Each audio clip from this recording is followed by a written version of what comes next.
Bienvenue. Aujourd'hui, on va faire un petit voyage, mais pas n'importe lequel. Un voyage à l'intérieur de soi, guidé par les idées d'un des plus grands explorateurs de l'esprit humain, Carl Jung. On connaît tous, je crois, cette impression, ce petit décalage entre la personne qu'on est en public et celle qu'on est vraiment, tout seul. Eh bien, c'est exactement de là qu'on part. C'est le début d'une exploration fascinante du monde intérieur. Alors, par où on commence ce périple? Eh bien, Jung est très clair là-dessus. La toute première étape, et c'est sans doute la plus cruciale, c'est d'aller à la rencontre de la partie de nous qu'on passe notre vie à essayer d'ignorer, notre ombre. Attention, quand on dit l'ombre, on s'imagine tout de suite un truc sombre, maléfique. Mais en réalité, c'est pas forcément ça. L'ombre, c'est tout simplement ce qu'on cache, ce qu'on refoule. La jalousie, la colère, l'égoïsme. Bref, tout ce qui ne colle pas avec l'image parfaite qu'on aimerait donner de soi. Cette phrase de Jung, elle est hyper puissante. Ce qu'il nous dit, c'est que quand on ignore son ombre, on a l'impression que la vie nous arrive dessus sans qu'on n'y puisse rien, comme une fatalité. Mais en réalité, bien souvent, ce sont nos propres pulsions cachées qui tirent les ficelles en coulisses. Du coup, ce travail sur l'ombre, c'est loin d'être un truc déprimant. Au contraire, c'est là qu'on trouve une force authentique. En arrêtant de dépenser une énergie folle à nier ces parties de nous, eh bien, on récupère toute cette énergie. Et puis, en connaissant sa propre part d'ombre, on est beaucoup moins naïf et beaucoup mieux armé face à celle des autres. Bon, une fois qu'on a eu le courage de faire ce premier pas, le vrai voyage peut commencer. C'est le chemin qui mène vers notre moi le plus authentique. Jung appelle ça le processus d'individuation. L'individuation, le mot peut faire un peu peur, mais l'idée derrière est assez belle. Pour Jung, le but de la vie, ce n'est pas de devenir parfait, mais de devenir complet. C'est un processus qui dure toute la vie, où l'on apprend à faire danser ensemble toutes les facettes de notre personnalité pour devenir qui on est vraiment. Et pour ça, il faut bien faire la différence entre la persona et le soi. La persona, c'est notre masque social. Il est utile, on en a besoin pour vivre en société. Le problème, c'est quand on finit par croire que ce masque, c'est notre vrai visage. Le but du voyage, c'est de se reconnecter à ce soi, notre noyau authentique, là où tout s'équilibre.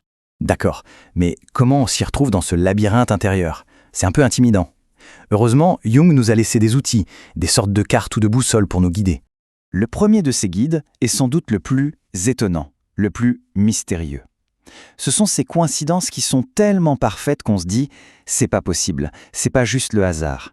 Jung a un mot pour ça, la synchronicité.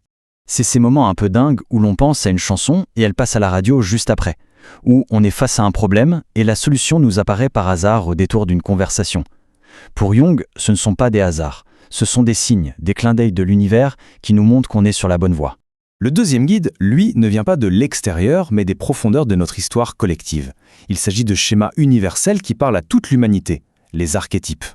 Ces archétypes, on les retrouve partout, dans les mythes, les contes de fées, les films, le héros qui part à l'aventure, le sage qui donne des conseils, l'amant passionné. Comprendre quel archétype est en jeu dans notre vie à un moment donné, ça peut nous aider à donner un sens à ce qu'on traverse. C'est comme un langage universel de l'âme. Et enfin, le troisième et dernier guide est le plus intime. C'est une conversation privée avec notre inconscient chaque nuit. Il s'agit bien sûr de nos rêves. Pour Jung, les rêves, ce n'est absolument pas du bruit de fond sans intérêt. Ce sont des messages codés, des lettres que notre inconscient nous envoie pour nous aider. Souvent, ils viennent compenser une attitude trop rigide qu'on a dans la vie de tous les jours pour nous ramener à l'équilibre. Les ignorer, c'est un peu comme ignorer les conseils d'un ami très sage. Alors au bout du compte, quel est le but de tout ça? Intégrer son ombre, écouter ses rêves, reconnaître les archétypes. Tout ça converge vers un seul et même point, l'éveil du soi. J'aime beaucoup cette comparaison. D'un côté, on a Machiavel qui nous apprend à maîtriser le monde extérieur, à gérer les autres, le pouvoir. De l'autre, on a Jung qui nous apprend à maîtriser notre monde intérieur. Il ne s'agit plus de manipuler les forces extérieures, mais de comprendre et d'harmoniser nos propres forces intérieures. Et la vraie puissance, elle est là. Cette citation, elle résume tout. Rêver sa vie, c'est croire que notre bonheur dépend uniquement de ce qui se passe dehors. S'éveiller, c'est comprendre que la clé, la source de tout, se trouve à l'intérieur.